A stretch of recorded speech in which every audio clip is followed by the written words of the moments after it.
Crime Stories with Nancy Grace.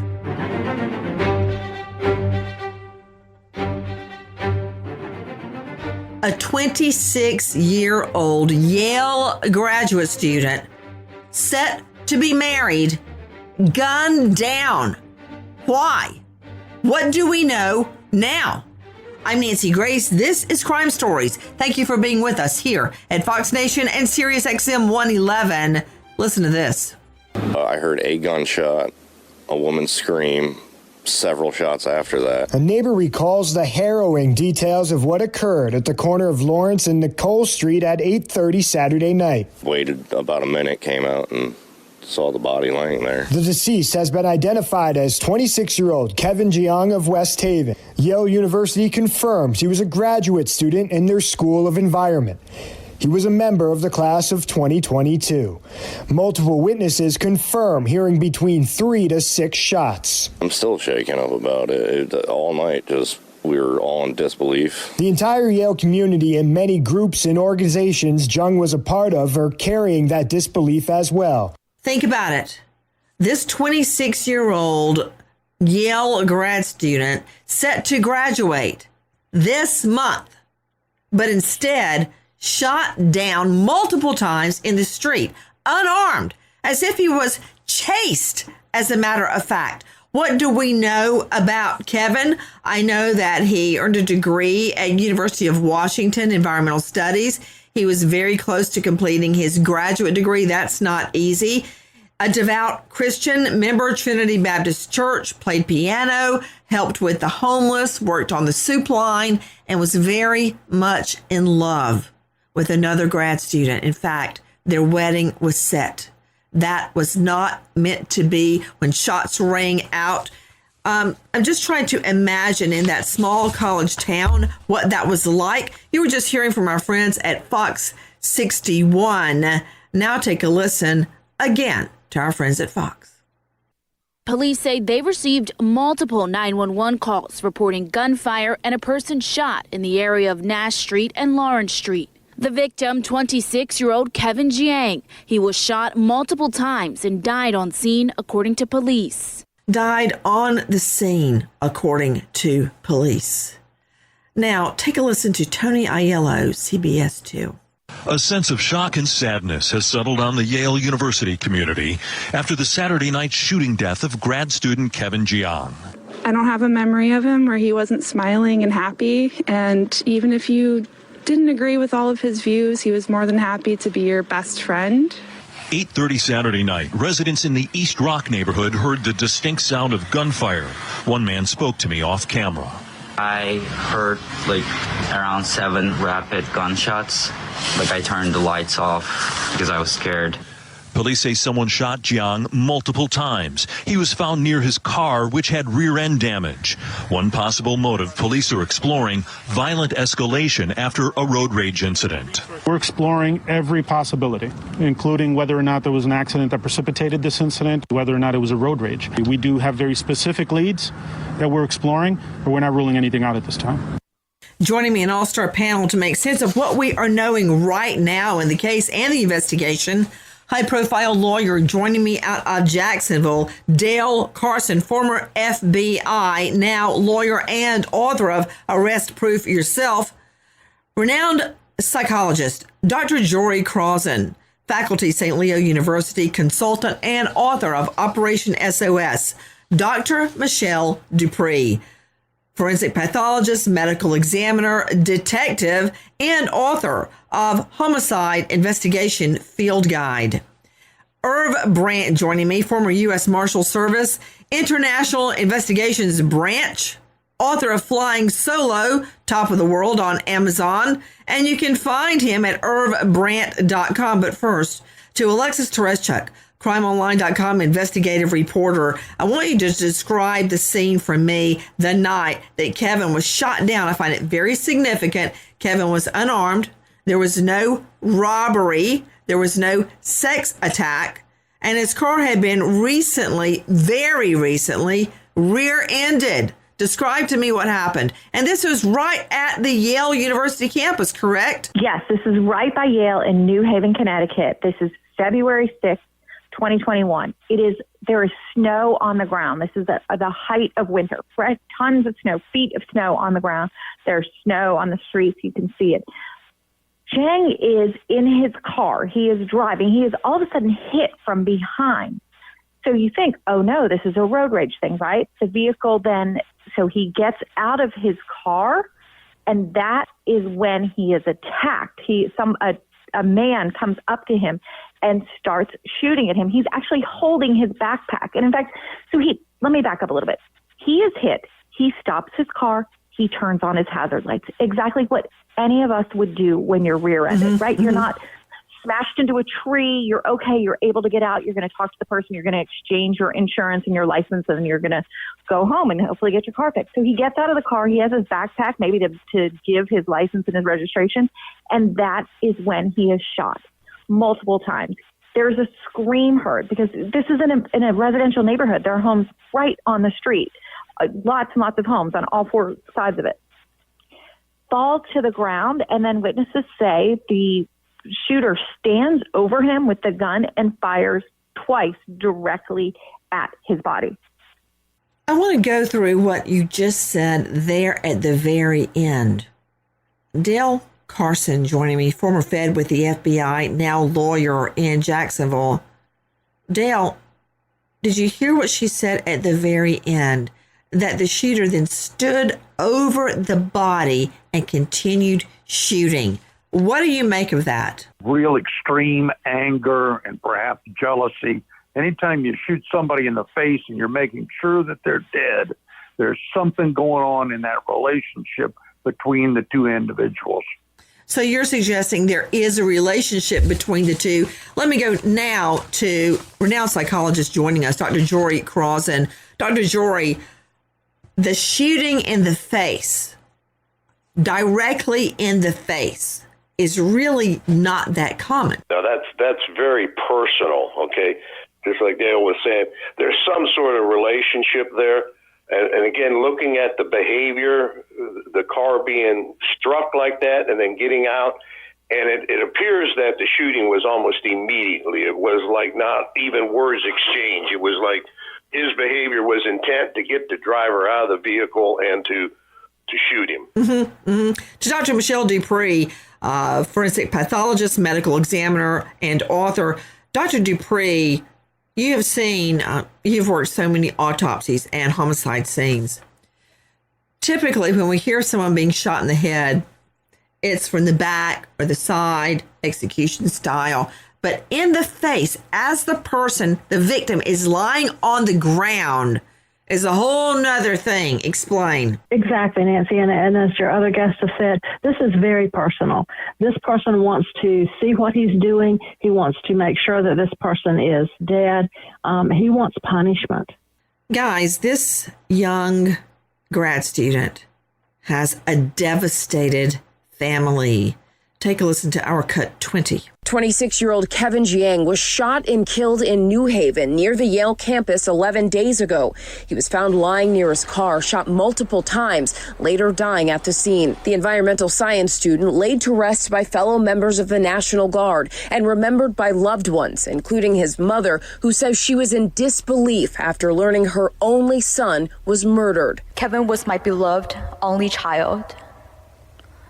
Last Saturday evening, when the police told me he was shot, my first reaction was, this cannot be real. Alexis Tereshchuk, I did not realize Kevin was an only child. And he was so close to his mom. So when he lived on the West Coast, he lived in Seattle, he went to the University of Washington. She lived there with him. When he got into Yale, she moved across country with him. They were so close because he took care of her. And they were so close, the only child. She was so proud of him. Getting into Yale is a huge accomplishment. He was so impressive, so young, and they were together until the very end. You know, the Yale president went on and on about what the university was going to do, how sorry they were. But the thought, Alexis Tereshchuk, that parents pay $60,000, $70,000 a year tuition, or the students themselves do, for this, for a high crime area, in the shadows of the Yale University spires? Take a listen to our cut for our friend Tony Terzi, Fox. Kevin Jiang's Facebook page biography was poignant. Life is a gift I am so thankful for. So the Yale community is grieving right now. This is a loss of an extraordinary young man. At approximately 8:30 p.m. on Saturday, officers responded after receiving numerous 911 calls of gunshots, which occurred here in the area of Lawrence and Nickel Streets in New Haven. Kevin Jiang pronounced dead on scene. His identity was confirmed to be a resident of West Haven, 26 years old, and he was a graduate student attending the Yale School of Environment. Police won't say much about the case, including why Jiang, who had just proposed to his fiancée a week before he was killed, was in the East Rock neighborhood. We have developed information suggesting that this incident may not have been an actual random act and that he, in fact, was targeted. Okay, now we're getting somewhere. What our guests are saying has turned out to be true. Police now investigating whether this was random or actually an assassination. So back to you, Dale Carson, former Fed with the FBI, now lawyer. When you believe, based on the shooting itself, the way it went down, the way Kevin was rear-ended, forced off the road, when he gets out holding up his backpack to get his driver's license registration out, he's gunned down. The perp then walks up to him as he's on the ground and continues to shoot him in the face. It looks like an assassination. With a lot of road rage, you see people fire and keep driving. Not this. So when you think it's a targeted attack, where do you start? Well, the first place is that he put the backpack between himself and the shooter, which is a defensive act. And we also know that the individual who discharged the weapon had been in the area shooting because the expended cartridges had been found in various areas. That indicates to me he was doing surveillance in that area. And we also know that the victim's girlfriend, his fiancée, was 500 feet from the crime scene. So clearly this individual was watching the house, saw the victim come out of the house, get in the car, and that's when he rear-ended him.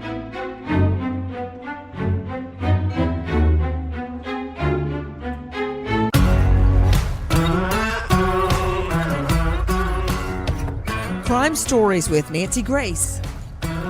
So Alexis Tereszchuk, you didn't mention to me that there had been other shootings in the area. I believe 3 other shootings in the area where nobody was shot, but the perp was firing into and around homes. This was a residential area where Kevin was murdered, and the ballistics show that those bullets from the other 3 shootings matched the bullets used to murder Kevin. Is that correct? Yes, that is correct. There had been 3 different shootings in November, December, and January in New Haven. But again, not people. And the thing was, there was something that was seen in all of them. There was a dark SUV that was seen kind of outside the home where these shootings occurred. And then there was a dark SUV that was seen when he was killed. So they sort of started thinking, well, maybe these could be connected, because there was nothing that would have led anybody to believe that any of these shootings were connected. They seemed so random because people weren't shot at and nobody was injured. But when they found a bag, and it had lots of ammunition that matched all of these bullets. However, they did not initially find the weapon that was used to shoot Zhang. Did not initially find the weapon used to shoot, but they found a bag full of ammo that matched the bullet that claimed the life of Kevin. Lots of ammo. Okay, that's not good. Magazines. You know, I'm thinking this through, what they know at the time of the arrest. To special guest joining us, Irv Brandt, former U.S. Marshal Service International Investigations. Irv, when police determine that a shooting is not random, that it is targeted, that it is an assassination, I started off asking the question, what's the first thing police do as soon as they realize this is a targeted murder. What's the next step? It would be to identify any problems, starting with the family, then moving out from there, going to associates, people that they may have had fights with in the past. But you're going to start first with the family. And if he was engaged, that could be domestic disputes or anything involving a fight from that area. Then you would move outwards from there. Well, you're right, Irv Brandt. As usual, guys, you can find Irv at IrvBrandt, BRANDT.com. You start with the family and a love interest. He has just gotten engaged and I believe posted it on Facebook. You start there with the mother, the father, the fiance, and then you begin to move out. Who do they know? Who did he work with? Who was he in school with? He had been in ROTC. Who was he in ROTC with? It's the military branch in college. You go out, and out, just as Irv Brandt has just said. Isn't it true, Alexis Tereszcuk, that it had been just the previous week he had posted about his engagement? Yes, he had. He posted that he was engaged and that he had found the love of his life, and he showed that they finally made the decision to get married, and he was very happy about this. It was on his Facebook page that could be seen by friends as well as friends of his fiance, because he tagged her in the picture, which you would do. You're so excited. Here's my fiance and the woman I'm going to marry. The very next step, we hear this from police. Take a listen to our Cut 13, WFSB3. The crime has shocked the Yale community and the East Rock neighborhood where the shooting happened. This is 29-year-old Ching-Xuan Pan, an MIT graduate who is wanted for questioning in the killing of a Yale grad student, Kevin Jiang. New Haven police say Saturday night the 26-year-old student was shot multiple times near the corner of Lawrence and Nash following a car crash. Police say Pan, who still lives in the Boston area, has a warrant out for his arrest for allegedly stealing a car in Massachusetts. Why he came to Connecticut is still being investigated, but New Haven police say Pan was found by North Haven police after the homicide Saturday night. They are not saying why they were called, but did say police were not aware of Pan's possible connection to the shooting. We're piecing all of those things together. We're exploring every aspect of his travel to and from and since. Keeping it very, very close to the vest as to why they want to speak to this guy. But listen, in an incredible coincidence, what happened the night Kevin was gunned down? Our Cut 19, Fox 61.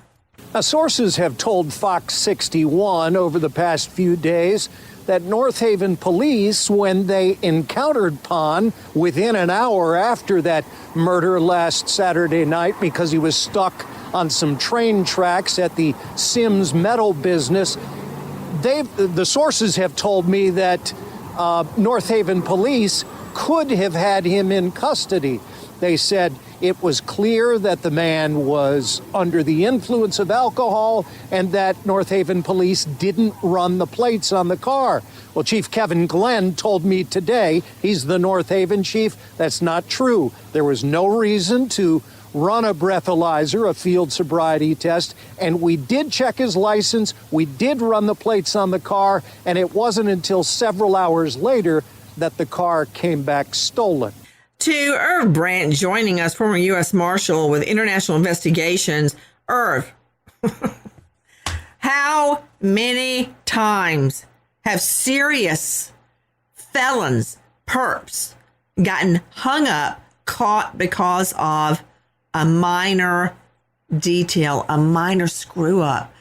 Here you've got the guy they want for questioning 1 hour after the shooting, stuck on train tracks near the shooting. Yes, that's how most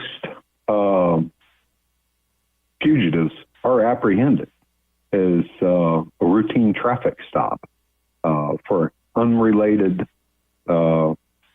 incident. whether it's speeding, whether the car broke down or something like that, for a reason for the officer to run their information, and then they come back as a wanted person.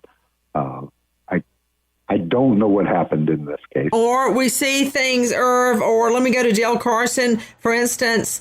You're trying to find out the identity of a perp. Many times cops will look at video surveillance or traffic light cams to see who was parked there, who got a parking ticket. There's a million ways, if you think, to try to find the perp. Well, there are 2 points. One, and we should all be aware of this guy's a killer when he gets stopped. And police officers never know who they're going to encounter in a police stop. That's why it's so incredibly dangerous. And the Oklahoma bomber was stopped for a speeding ticket. Timothy McVeigh, he sure was. He was stopped, and I believe there was something wrong with his back brake light, and he's the OK City bomber. Timothy McVeigh pulled over for a traffic violation. So, guys, here you see somebody stuck on train tracks, and I got to wonder, how the hey do you get stuck on train tracks? If anybody has an idea, jump in. This is the next thing we learn. Take a listen to Our Cut 14 ABC. This morning, an urgent manhunt for a person of interest in the fatal shooting of Yale graduate student Kevin Jung. U.S. Marshals now joining the search for this man, 29-year-old King Swan Pon, offering a $5,000 reward for information leading to his location and arrest. Police say Pon was last seen yesterday driving family members near Atlanta. According to family, Pon was carrying a black backpack and acting strange. Mr. Pon should be considered armed and dangerous. Extreme caution should be used if you come in contact with this individual. Jung was shot multiple times and found lying outside of his car Saturday night in New Haven, Connecticut. Investigators say Pon was in the area at the time of the shooting. Jung, a 26-year-old Army veteran, was recently engaged to be married. His fiancée graduated from MIT just last year. Pon is currently enrolled at MIT as a grad student. Authorities have not yet confirmed if Pon knows the victim or his fiancée. We are exploring every angle related to this investigation and related to every person involved, the victim, his fiancée, his extended family, and to include the suspect or the person of interest that we've identified here before you. Why do we keep hearing about the fiancé? The fiancé that was just supposed to deeply in love with the murder victim on Kevin's Facebook. Take a listen to Our Cut 25, our friends at ABC 7 Chicago. Yang was a Yale graduate student and recently got engaged. We learned Yang's fiancé and Pon knew each other. They both went to MIT. She told police they met while attending Christian groups on campus and talked at various events. They were just friends. She told police she did get a feeling that he was interested in her during that time. The two were friends on Facebook. A week before Yang was killed, the couple announced their engagement and posted pictures on social media. Pon last contacted Yang's fiancé through Facebook last May when she graduated from MIT. Pon contacted her to congratulate her and asked her if she would be able to have a Zoom call, which never occurred. Alexis Tereszchuk, the way it looks right now is so far-fetched, but we've seen it before. Alexis, is it possible that the alleged perp, Pan, age 29, seeks out Kevin Jiang and murders him over a woman he was interested in many months before? They had never had a date. She wouldn't even do a Zoom call with him. So now he's imbued with violence. It had been years. They had met years earlier. He was a graduate student at MIT. She was an undergrad student. He would see her at dances. They were very involved with churches and with the Christian community at school and group events. So years he had been, it seems like, obsessing over her. She says, we talked, we saw each other at events, nothing was going on. but he followed her so closely, followed when she was moved to New Haven, kept trying to get her to talk with him, would message her on Facebook. They would email. He was using his MIT email and still trying to get her to talk with him and to see him. And, then the coronavirus happened, and so he tried to get her to do a Zoom just to have some sort of contact with her face to face, and she never let that happen because she wasn't interested in him. She wasn't dating him. They were just friends. They were involved in the community, but she had fallen in love with someone else and was dating him. There was nothing. There was no romantic relationship whatsoever on her part. Nothing at all. But the way the motive is seemingly developing is that based on this, let me say, completely unrequited love, he opens fire on her fiance, shooting him dead. She has given him no reason whatsoever to believe they had a chance. It's very reminiscent of another case, Alexis, that you and I covered together. A very, very attractive female graduate student at University of Illinois, Chicago. I don't know if you remember this, Nijinsky Dix. She has all these beautiful photos of her in her business attire. She actually stalks a guy all the way from Chicago to his D.C. home, lures him, waits outside the apartment, and shoots him dead. They had dated for a few weeks, and he broke it off. And she goes from Chicago to D.C. to stalk him in the parking lot and gun him down. I think we need a shrink. Dr. Jory Crossan, not that I think that it is justifiable, but more often we hear of husbands and wives with children and families or long relationships that go sideways. Somebody gets a wild hair, goes crazy, and shoots the other one. That is not insanity under the law, nor is it provocation. But over a 3-week affair, a 3-week dating period, or in this case, no dating period at all? Yeah, but stalker behavior is a different disorder than what you are identifying in normal relationships. They get that infatuation and it becomes like an obsession, and you could fit his behavior into this, even to the point of stalking him to her house when he's leaving, setting it up. The gunfire prior to the shooting, where there were like 3 or 4 incidences where it seemed like he was just test firing the weapon, getting prepared to shoot this rivalry of his. And what we're missing here is the social media trigger of this, because the shooter in this particular case has probably told many people that he's going to marry this gal. So when social media hits and it's broadcast everywhere, he turns out to be a liar to everybody he knows. And I have seen this in a number of cases here in Jacksonville, Florida, where people post stuff on the internet. It offends people, and those people go to the home of the publisher and shoot them.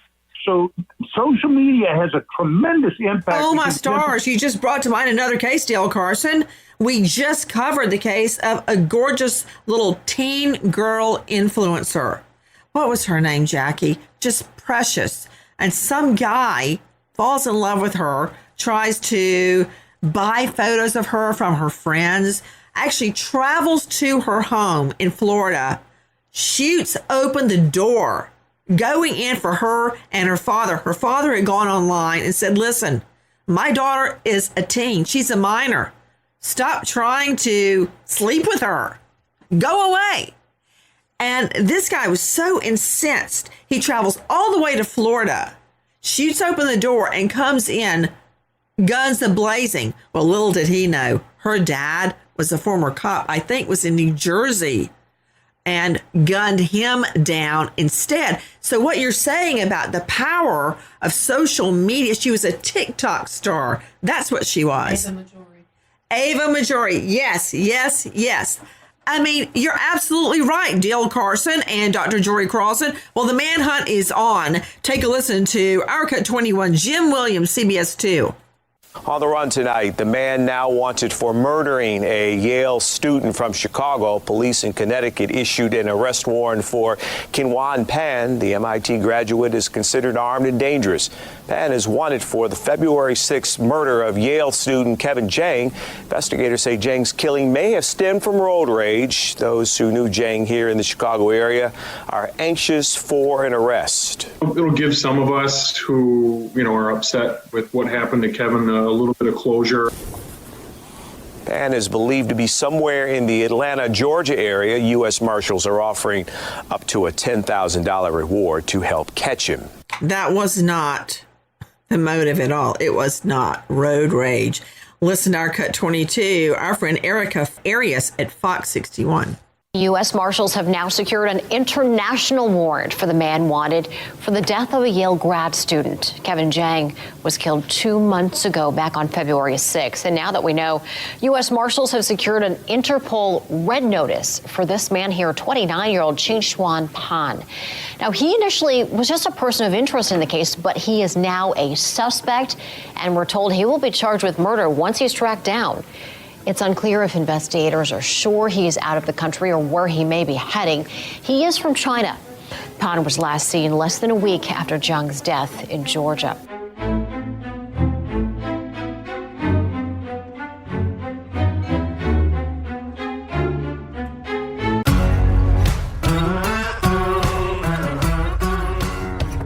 Crime Stories with Nancy Grace.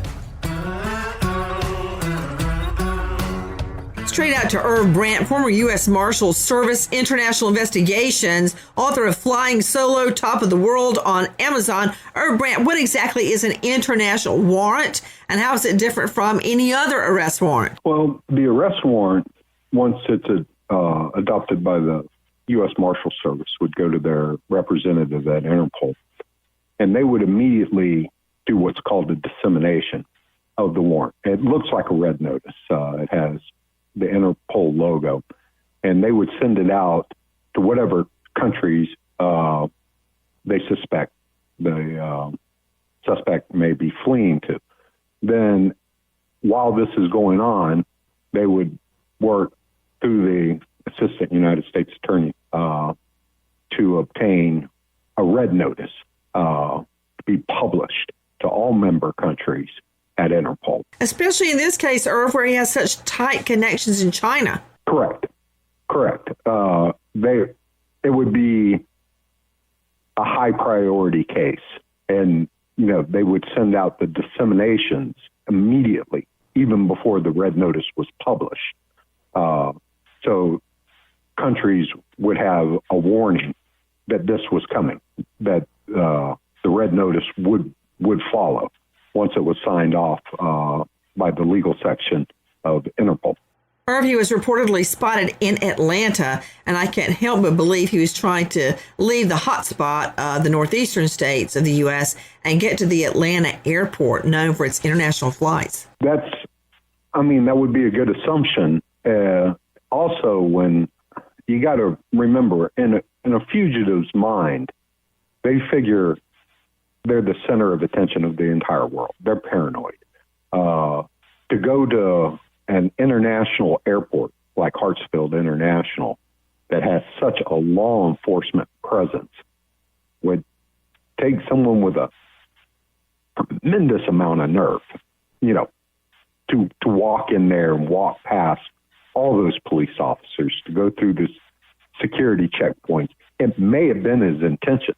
He may have pulled into the parking lot at Hartsfield and changed his mind, just figuring, I'm going to get caught if I walk into this airport. Exactly. How hard is it, Irv Brandt, to get the U.S. states to cooperate with each other when your murder suspect is on the run and crossing state lines? Well, that's where the U.S. Marshal Service comes in, and that's where they thrive. That's what they're best at. They have 7 regional fugitive task forces that cover the United States. Then they also have multiple offices in every judicial district, every one of the 94 judicial districts in the United States.